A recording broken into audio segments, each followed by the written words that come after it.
Mas o dado mais importante é esse aqui. Então, se eu pudesse deixar uma mensagem para vocês, como futuros médicos, e que porventura venham aconselhar alguém sobre esse item, eu não estou dizendo que precisa, mas eu estou dizendo que as meninas precisam estar cientes que 35 anos é uma barreira. Após os 35 anos as coisas ficam muito mais difíceis. E cada ano conta. Lógico, cada mulher tem a sua biologia, cada mulher tem a sua genética, cada mulher tem a sua capacidade. Tem as mulheres aí que vão engravidar, como foi falado, aos 45. Está perfeito. Mas eu preciso dar esse recado para todas as mulheres. Né? Então, mostrando aquilo que aquele trabalho falou, qualquer que seja a época que eu queira ver, nos anos 1700, começo da industrialização,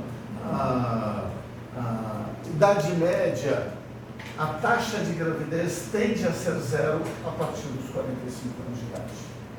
Todos os dados populacionais que a gente tem mostram que a taxa de gravidez tende a ser zero a partir disso. Ela é relativamente estável ao longo da vida, até por volta dos 35 anos, e a partir dos 35 começa a cair. Em qualquer época da nossa existência, isso sempre foi assim. Sempre. Tudo bem? Dúvidas? Então, se a idade é o fator mais importante, ele é o que manda no prognóstico. Então, eu já mostrei isso para vocês. A gente tem 1,9 filhos hoje, cada casal brasileiro. A taxa de reposição é 2,1. E no Brasil, como eu disse, 2030 essa é a projeção. 2010 a gente tinha mais gente aqui, ó, dos 15 para frente do que dos 0 ao 15. Nós somos um país que está, infelizmente, envelhecendo sem ter criado, vamos chamar assim, uma bagagem para que isso possa seguir a gente. Né? Então, esse é um dado importante. E, obviamente, hoje as taxas de gravidez são exatamente iguais àquelas que a gente viu ao longo da vida, sem nenhuma mudança, tendendo a zero após os 45 anos de idade. Bom, então, como a gente já falou, o primeiro passo é fazer uma boa anamnese. Obviamente que nessa anamnese o primeiro dado é saber quantos anos tem a mulher. Óbvio que o segundo dado, e ela quer engravidar, é quanto tempo ela está tentando, para saber se eu vou ser mais ativo ou menos ativo. E vou fazer uma série de perguntas. Ela já engravidou, ela teve alguma, vamos chamar de comorbidade, por exemplo, uma lesão inflamatória pélvica, ela tem algum antecedente de algum dado que reconhecidamente atue sobre o sistema reprodutivo, como uma endometriose, cirurgias que possam ter, vamos chamar de certa maneira, acometido os ovários ou causado algum tipo de alteração. Eu quero saber se ela menstrua direitinho ou não, enfim, eu vou ter uma ideia disso tudo. Né? Os homens também, e obviamente que se eu tiver fatores importantes, eu vou tentar tratá-los e muito provavelmente através dos nossos, vamos chamar assim, das nossas atitudes tecnológicas que a gente tem hoje. Então, obviamente, se eu tiver grandes problemas, eu vou encaminhar, dar o devido destino a tudo isso. Né? Eu falei do fator do homem que foi no urologista, mas o que, como eu brinquei, a maioria dos casais, quem vai procurar ajuda é a mulher vai no ginecologista, o ginecologista faz uma baita de uma avaliação e, sei lá, toma uma atitude qualquer, mas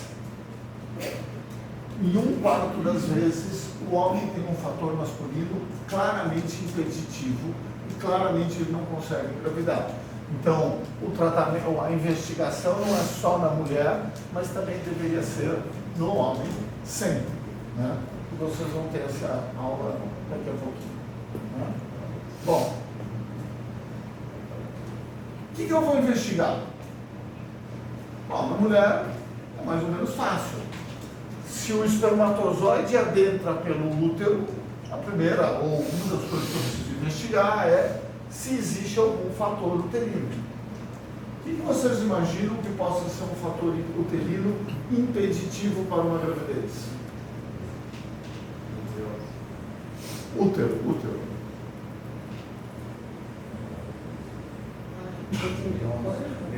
Mioma. Imagina eu ter um baita de um mioma aqui dentro, quase que agindo como se fosse um DIU ali dentro.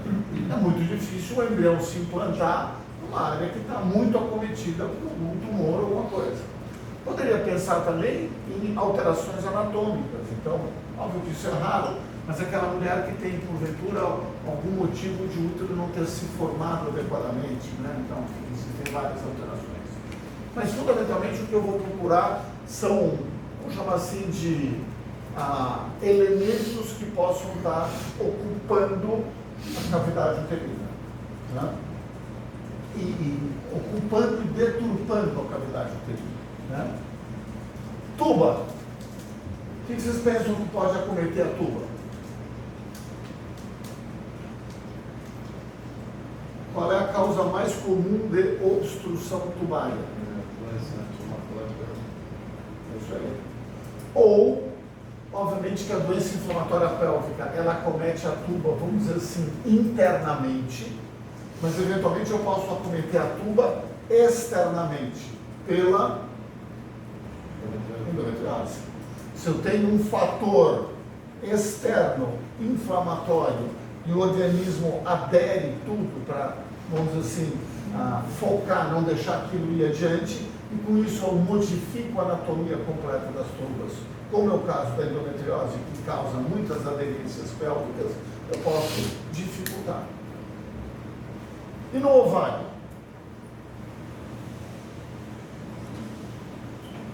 Por que uma mulher não engravidaria e o problema está no ovário? Tem uma coisa que é super comum na mulher, principalmente na menina aí, quando começa a menstruar até os 20 e poucos anos de idade. Não, o cisto, ok, mas vamos dizer, o ovário é um órgão cístico. O ovário é formado de folículos. Quando um folículo cresce e não rompe, ele vira um cisto. Mas se o ovário é formado de folículos, qual é a principal causa da mulher não engravidar? Eu estou falando do ovário. Ou cuja, vamos dizer assim, consequência esteja no ovário. Baixa produção de hormônios. Perfeito. Qual é o nome de uma entidade muito comum das meninas, quando eu falei, quando começam a menstruar até 20 e tantos anos de idade? Síndrome dos ovários policísticos. Síndrome dos ovários policísticos é igual a anovulação crônica. Se a mulher não tem os hormônios, ela não ovula. Se ela não ovula, como é que ela vai engravidar? Impossível, né? O ovário produz hormônios e óvulos, né? Então, a causa mais comum da infertilidade, estou falando de forma isolada, né, é a síndrome dos ovários policísticos ou anovulação crônica, né? Pelo menos na mulher jovem. Óbvio que na mulher aí dos 35, 40, deu tempo de surgir os miomas, a endometriose, outros fatores aí que acometem. Mas eu estou falando de uma maneira assim mais primária, né? Aquilo mais comum de acontecer. Anovulação crônica, né? Então eu vou avaliar útero, eu vou avaliar tuba, eu vou avaliar ovário e vou tentar avaliar a integração disso tudo para saber se as coisas estão funcionando bem. Muito embora eu não consiga ver um óvulo, eu não consiga ver um embrião. Então quando eu falo, a tuba está permeável, a tuba está legal nos meus olhos, né? Mas eu não consigo ter certeza de que realmente ela esteja lá buscando o óvulo aqui e assim por diante, né? Quando eu falo, a mulher está ovulando, legal, mas eu não estou olhando para a cara do óvulo para saber se aquele gameta tem boa qualidade ou não. Então, eu me baseio por dados muito indiretos para saber como é que as coisas estão. E é por isso que 10 a 15% dos casos, a gente fala que tem uma infertilidade sem causa aparente. Não é bem sem causa aparente. A minha sensibilidade não chega a tudo isso. Tudo bem? Bom, então, estão aqui os miomas, estão aqui a moléstia inflamatória pélvica, estão aqui as malformações uterinas, estão aqui os cistos de endometriose, obviamente não está aqui o ovário policístico. Né? Na verdade, pouco importa quais são as causas, acho que falar que é 5% disso, 6% daquilo, pouco importa. O que importa é que se tiver alguma causa, isso vai adiante. Né? Bom, então como é que a gente começa a investigação? A primeira coisa que nós vamos investigar é o cara mais importante dessa jogada. O cara mais importante dessa jogada chama-se ovário, porque é ele que produz o óvulo. O óvulo é a célula, né? Falando da importância do ovário, qual é a maior célula do organismo? O óvulo. Se o óvulo é a maior célula do organismo, ela é a célula mais importante do organismo. Por um motivo muito simples. É a partir do óvulo que eu formo todas as outras células. É impossível formar coração, sistema nervoso, etc., etc., sem ter um gameta chamado óvulo. Impossível. Né? Muito bem. Para as meninas, se vocês tivessem que pedir um exame de vocês, para as meninas, qualquer um pode falar, para avaliar se o ovário vamos chamar assim tem uma boa performance ou não. Se eu quero entender como é que é vamos dizer assim, essa reserva estrutural do ovário. Se eu tivesse que pedir um exame, qualquer que seja, que exame vocês pediriam? Ultrassom. O que mais? FSH-LH. O que mais?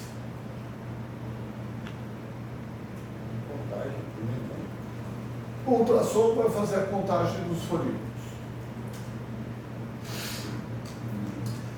Concordo integralmente que o ultrassom é um bom marcador do ovário. E concordo integralmente que o ultrassom vai medir o tamanho do ovário e vai eventualmente contar o número de folículos disponíveis naquele momento. Algo que a gente chama de folículos antrais, quer dizer, folículos que têm um antro, eles têm uma determinada medida. Só que este é um exame operador dependente. Se eu quiser ter o mesmo exame que avalia as mesmas coisas, eu vou pedir o hormônio antimileriano. O hormônio antimileriano é um hormônio produzido pelas células da granulosa, as células que formam esse antrozinho, que produzem um líquido que vai fazer o folículo crescer um pouquinho. Então eu posso avaliar o ovário fundamentalmente de duas formas. Eu posso medir o tamanho dele e contar os folículos, ou eu posso saber o quanto ele produz de um hormônio, o quanto está sendo secretado desse hormônio, que traduz o número de células que eu tenho lá dentro. E talvez como marcador, vamos chamar assim, de confiável, eu diria que o hormônio antimileriano é um pouco mais confiável. Porque bem ou mal, eu padronizei uma máquina, todo mundo sai com o mesmo resultado, eu não tenho essa dependência do operador. Né? Então o hormônio antimileriano é algo mais palpável, né? Pro longo prazo. E eu diria que todas as meninas deveriam fazer um hormônio antimileriano ao redor dos 25 anos de idade, porque ele vai marcar o futuro reprodutivo. Tudo bem? FSH. Para que serve o FSH? O FSH é um hormônio produzido pela hipófise para atuar no ovário. Mede reserva. E esse é um grande erro nosso. A gente ensina na fisiologia o papel do FSH, mas como marcador ele não tem função nenhuma para a reprodução. E vocês precisam mudar essa dinâmica. Qualquer ginecologista, professor dessa universidade, que atende as meninas de 25 anos, todo ano pede FSH e LH estradiol para suas pacientes. Não serve para absolutamente nada. Absolutamente nada. Não tem nenhum fator. O FSH só vai servir quando a mulher está na menopausa. Se ele tiver estourado em 50, está na menopausa. A vaca já foi pro brejo. Não é um fator preditivo. Né? Então, a primeira coisa que eu preciso saber é se eu tenho reserva, se eu tenho ovário. E depois eu vou entender se essa mulher está ovulando ou não. Professor, diga, no caso, não entendi muito bem assim, por que o FSH não seria... Eu te mostro, já vou te mostrar. Então vejam, voltando um pouquinho, quando as meninas estão dentro do útero, por volta da 10ª semana de gravidez, a gente tem mais ou menos 20 milhões de óvulos. Quando nasce, eu perdi 90%. E quando começa a puberdade, eu tenho 400 mil. Essa é uma conta interessante pelo seguinte: a gente fala que isto é uma morte celular programada, é um processo de atresia, de apoptose, como queiram chamar. Na verdade, o que eu diria é, o dia que a gente descobrir alguma droga que bloqueie a atividade ovariana ao nascimento, eu, em vez de ter 400 mil na puberdade, tiver 2 milhões, muito provavelmente a gente estendeu a capacidade reprodutiva da mulher sem ter que fazer mais nada. Só que nós não temos a menor ideia do porquê que acontece isso com o óvulo lá dentro. A gente não sabe quais são os, vamos chamar de fatores de crescimento ou de apoptose que o ovário é submetido do nascimento, da 10ª semana até quando ele começa a se ativar.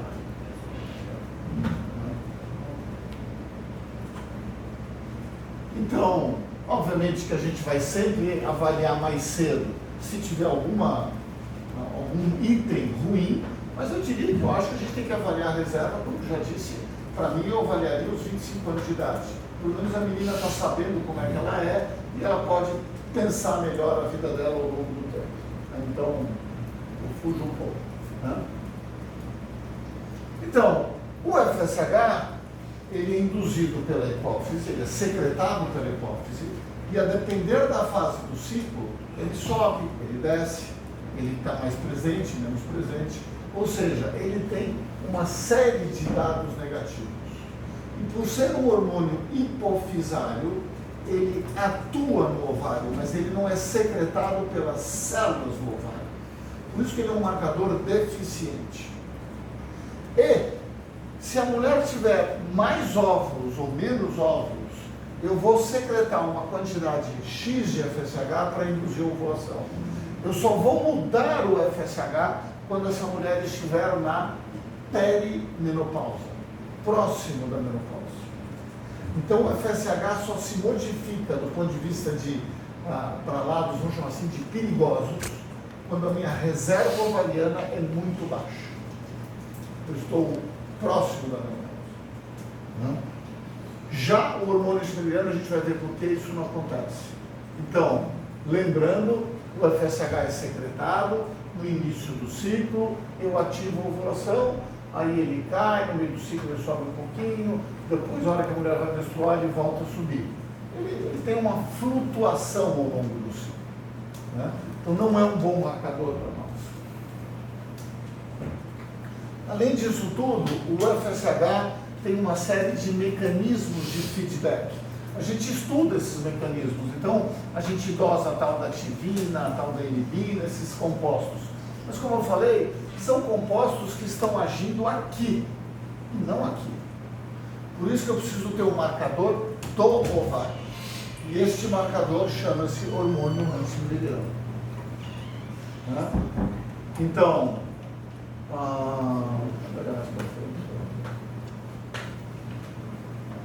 essa dica é interessante. Então, esse cara aqui, que é um francês, o que ele fez?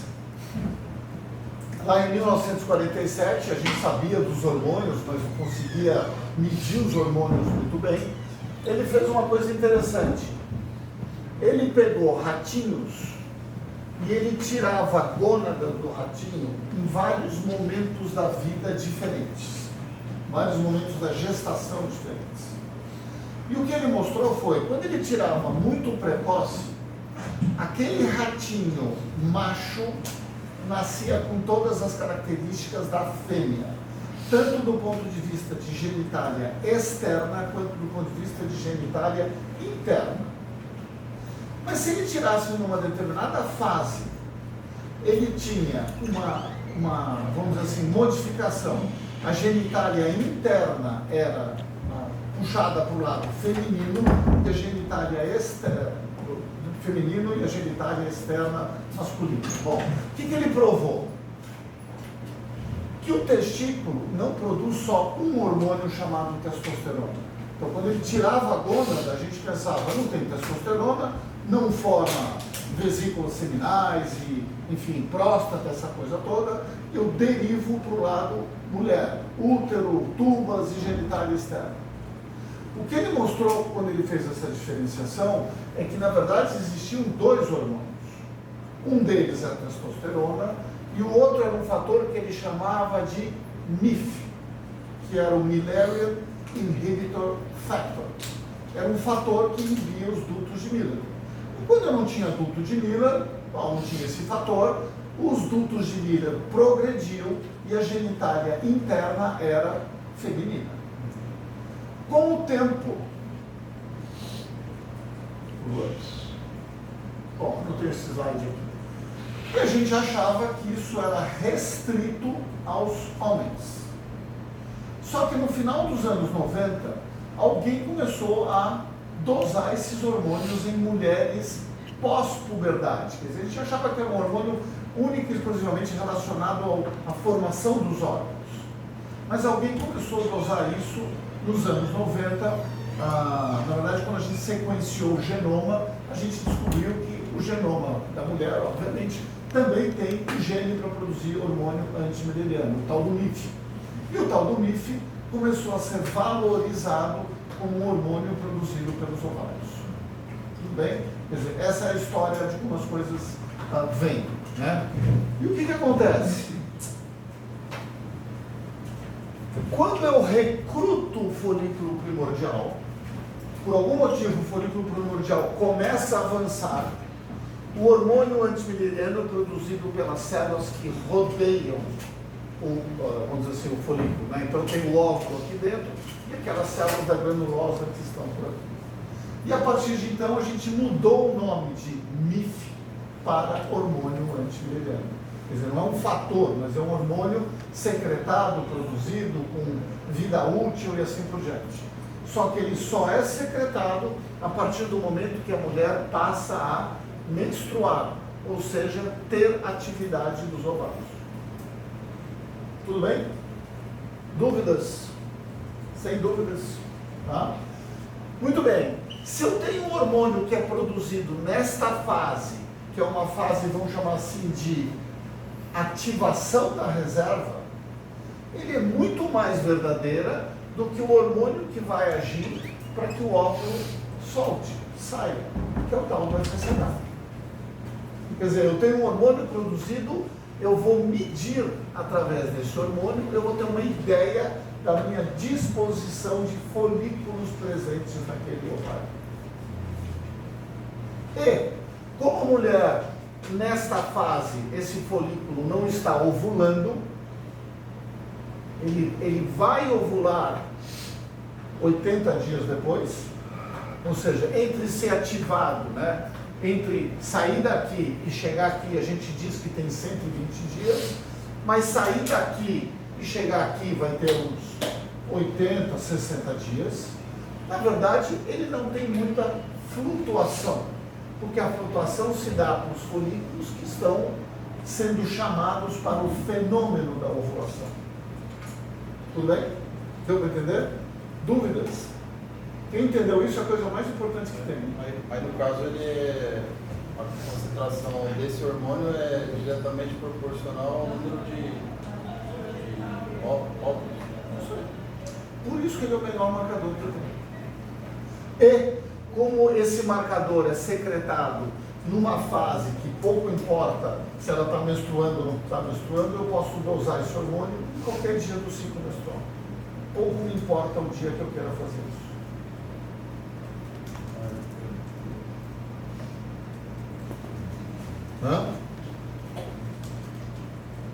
E aqui está a conta do antimileriano.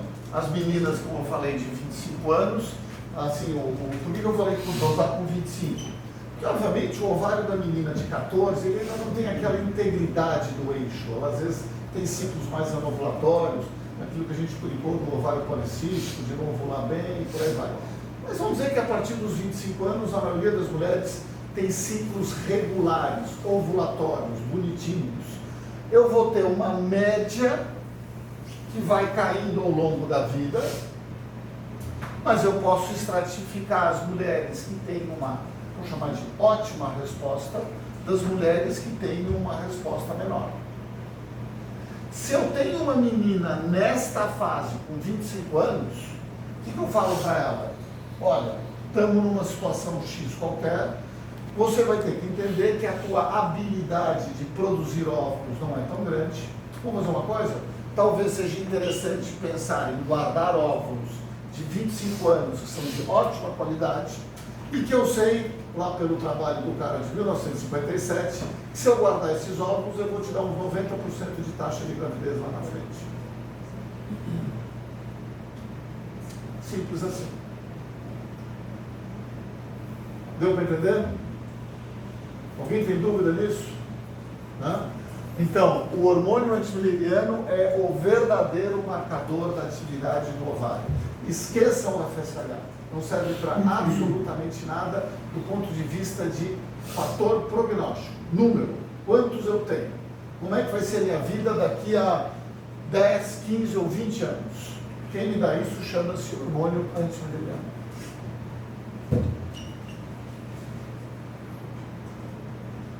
Obviamente, todo mundo usou durante décadas e décadas o FSH, até porque o hormônio antimileriano, como eu falei, o projeto Genoma foi do final dos anos 90, começo dos anos 2000, a gente só começou a entender o AMH a partir dos anos 2000. Então, tudo que a gente tinha era baseado no FSH. Mas eu estou dizendo para vocês que o FSH tem importância absolutamente restrita, a não ser que ele esteja estourado acima de 15, e aí é o que eu falei que no bom sentido, a vaca já foi para o brejo. Professor, quando fazia uma coleta a contagem do FSH, era num momento específico do terceiro dia, entre o segundo ao quinto dia do ciclo.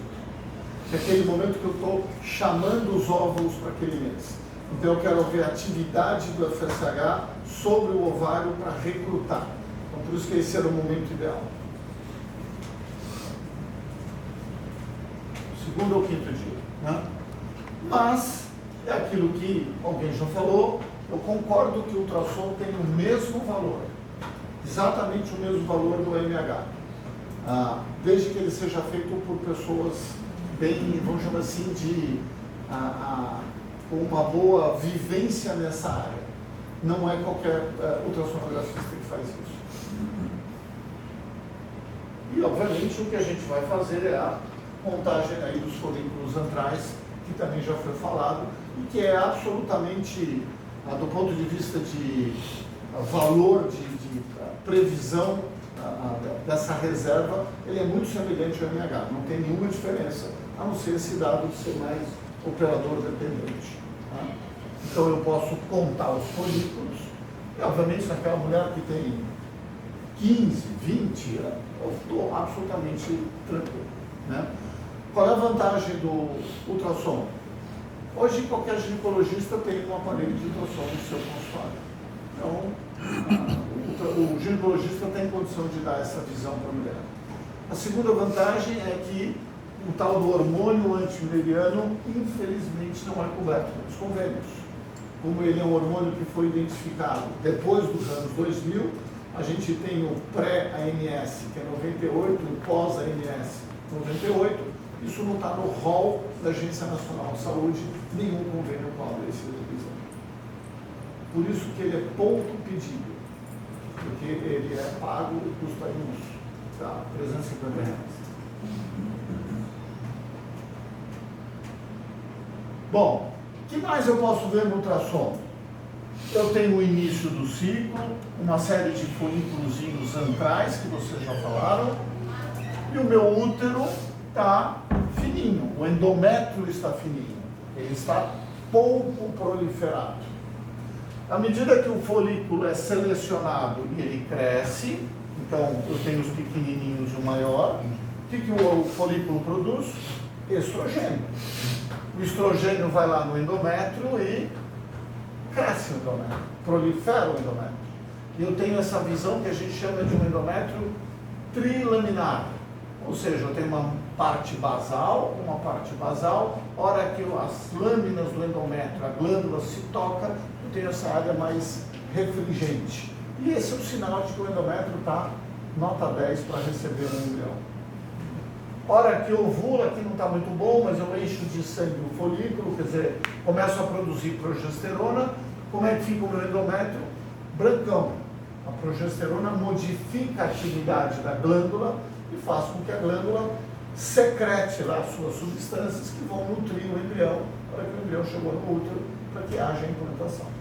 Então, pelo ultrassom, eu consigo dizer que tem boa reserva, o ovário produz os hormônios adequados, porque o endométrio cresce de forma adequada, e a perspectiva de gravidez nessa situação, pelo menos a princípio, é absolutamente normal. Então, o ultrassom é uma ótima ferramenta para nós. Tá? Então, obviamente, eu posso saber se está ovulando ou não. Se aquela menina menstrua todo mês, a cada 28 dias, óbvio que se ela é cíclica, essas atividades todas estão acontecendo. Posso fazer isso de ver temperatura basal, mas acho que isso já passou da época. Se eu fizer ultrassom, eu mato charada e não preciso fazer mais nada.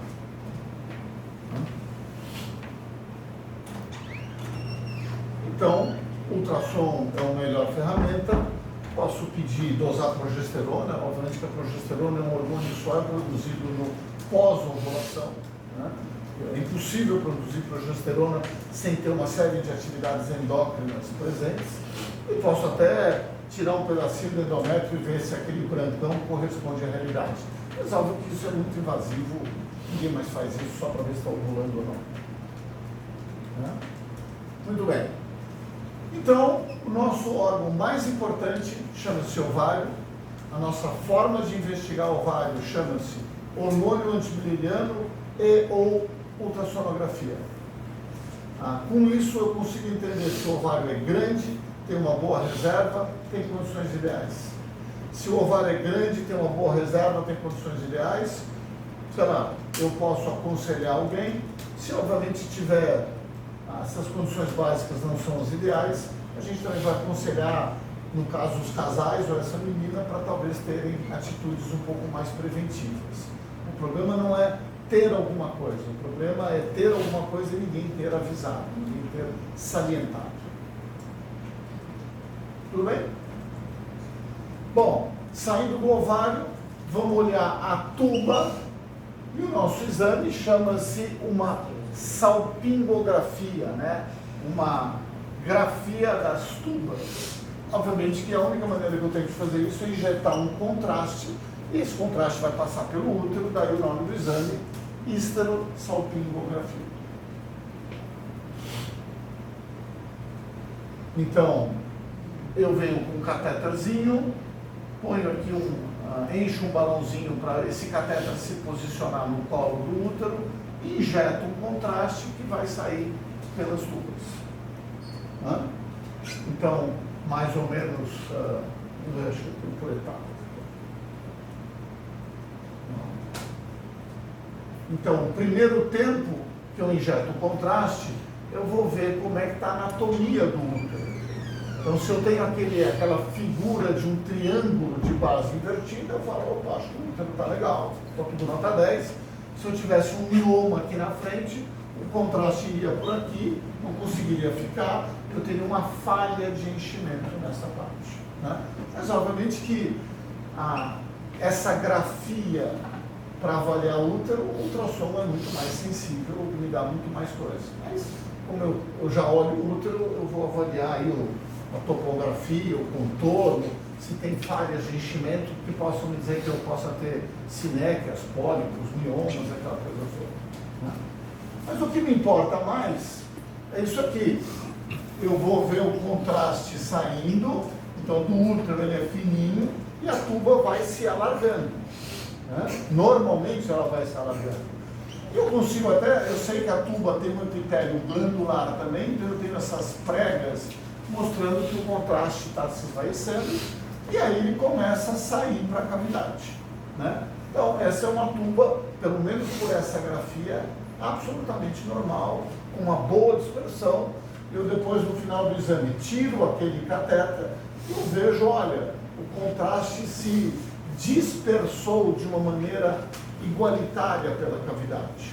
Né? Então se ele sai pelas duas trompas e se, vamos dizer assim, o contraste está presente de uma maneira mais ou menos aqui equilibrada, eu falo, opa, acho que as trompas estão boas, não tem aderência, não tem nada. No meu entender, a anatomia tubária está absolutamente preservada. É tomo?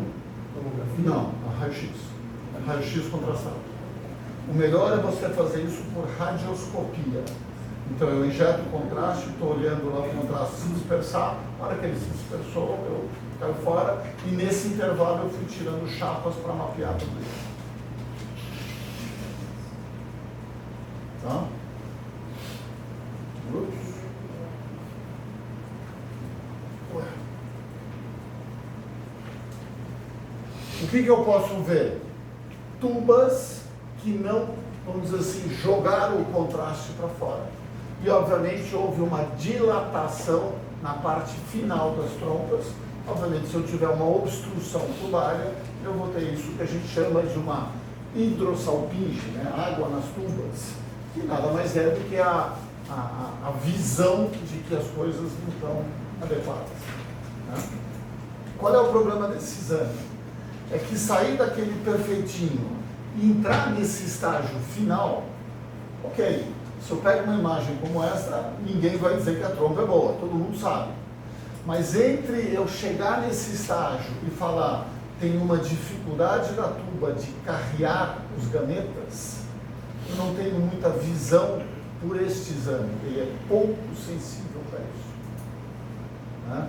Quer dizer, esta grafia não me dá detalhes dos estágios intermediários até eu chegar nesse estágio de obstrução completa da tuba.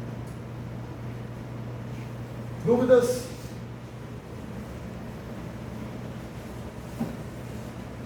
Obviamente eu posso fazer um ultrassom e ver ao lado do útero uma estrutura alargada, cheia de líquido, sem grande vascularização. Eu falo, putz, essa trompa está dilatada, é o que eu chamo da tal da hidrossalpinge. Né? E o que a gente imagina hoje, que talvez seja uma revolução, é que os ultrassons 3D, eu posso injetar um contraste, vamos chamar assim, obviamente que não iodado, como seria o do raio-x, mas ele tem umas pequenas, como se fossem umas bolinhas, e com isso eu consigo fazer o mesmo exame que eu faço no raio-x através de um ultrassom 3 dimensões. Né? Mas a gente ainda não tem um bom contraste para isso. Os aparelhos estão melhorando, as coisas estão melhorando, eu acho que isso vai chegar em algum momento, mas a gente ainda não tem uma, vamos dizer assim, uma eficácia do ultrassom 3D ou de qualquer outro método que não seja o contraste iodado e para fazer um exame como esse. Dúvidas?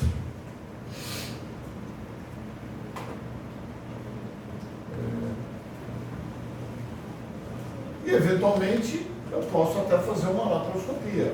Obviamente que ninguém vai fazer uma laparoscopia para fazer um exame investigativo, de propedêutica.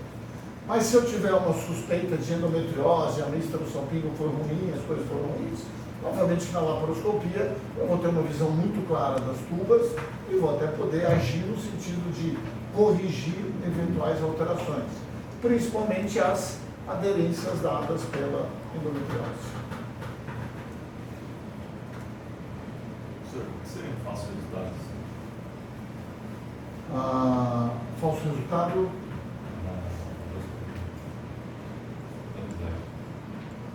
Não, às vezes eu posso ter uma esterossalpingo que me dá uma indicação de ter algo errado e quando eu olho com a laparoscopia não é nada daquilo. Entendeu? Então, por exemplo, isso acontece muito. Quem é que faz a esterossalpingografia? Em geral, um radiologista.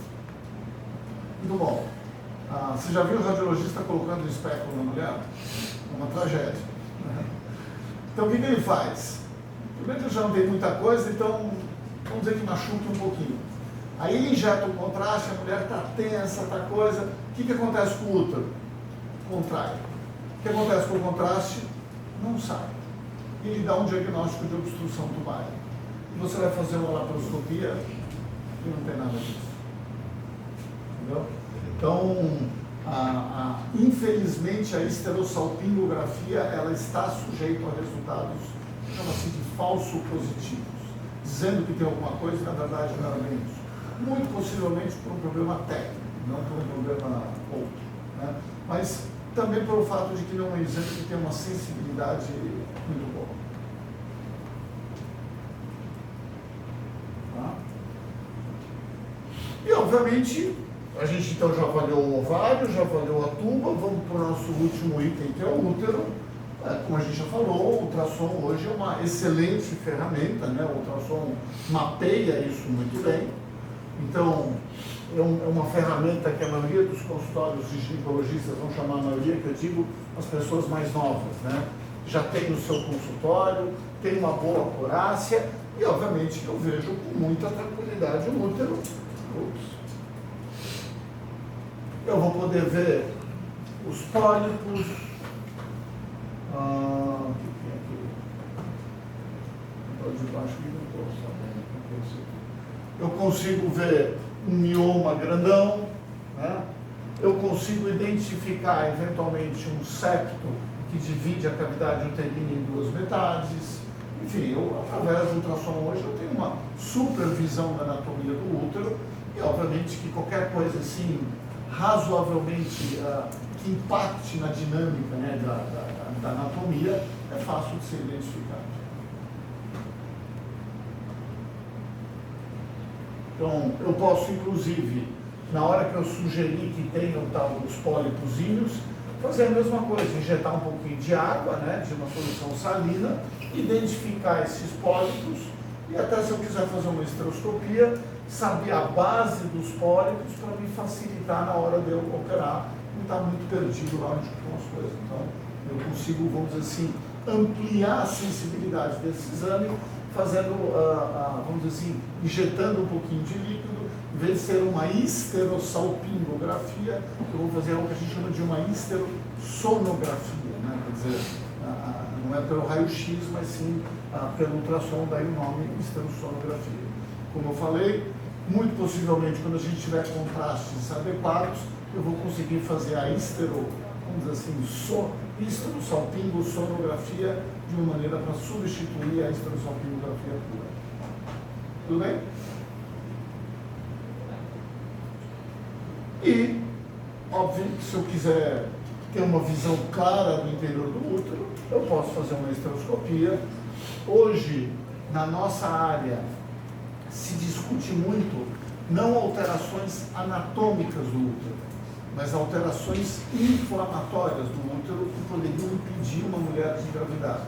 Então, talvez eu precise fazer uma esteroscopia para entender se existe alguma área do endométrio que, enfim, está atacada por essa inflamação, algo que a gente chama de uma endometrite, né? Então, se eu quero entender se existe alguma coisa, a esteroscopia é o exame ideal para isso. Então, para terminar, né, a gente vai sempre pedir o espermograma para o homem, o Matheus vai conversar com vocês. A gente vai avaliar a tuba, a gente vai avaliar o útero e a gente vai avaliar o ovário. Mas para falar de reserva, hormônio antimileriano e contagem de folículos antrais. Por que eu botei FSH aqui? Aquilo que eu falei. Infelizmente, a gente ainda, por condições práticas, se prende a esse tipo de atividade. Mas, do ponto de vista prático, eu diria que o FSH basal tem pouca função na reserva. Talvez, se eu quiser saber se a mulher está ovulando bem, não está ovulando, quer dizer, como é que está a situação endócrina, aí sim eu vou pedir alguns exames a mais para entender se tem algum detalhe endócrino que esteja impedindo ela de ter ciclos regulares. Dúvidas? Questionamentos? Críticas? Sugestões? Tá? Então, o que eu quero que vocês saibam daqui hoje?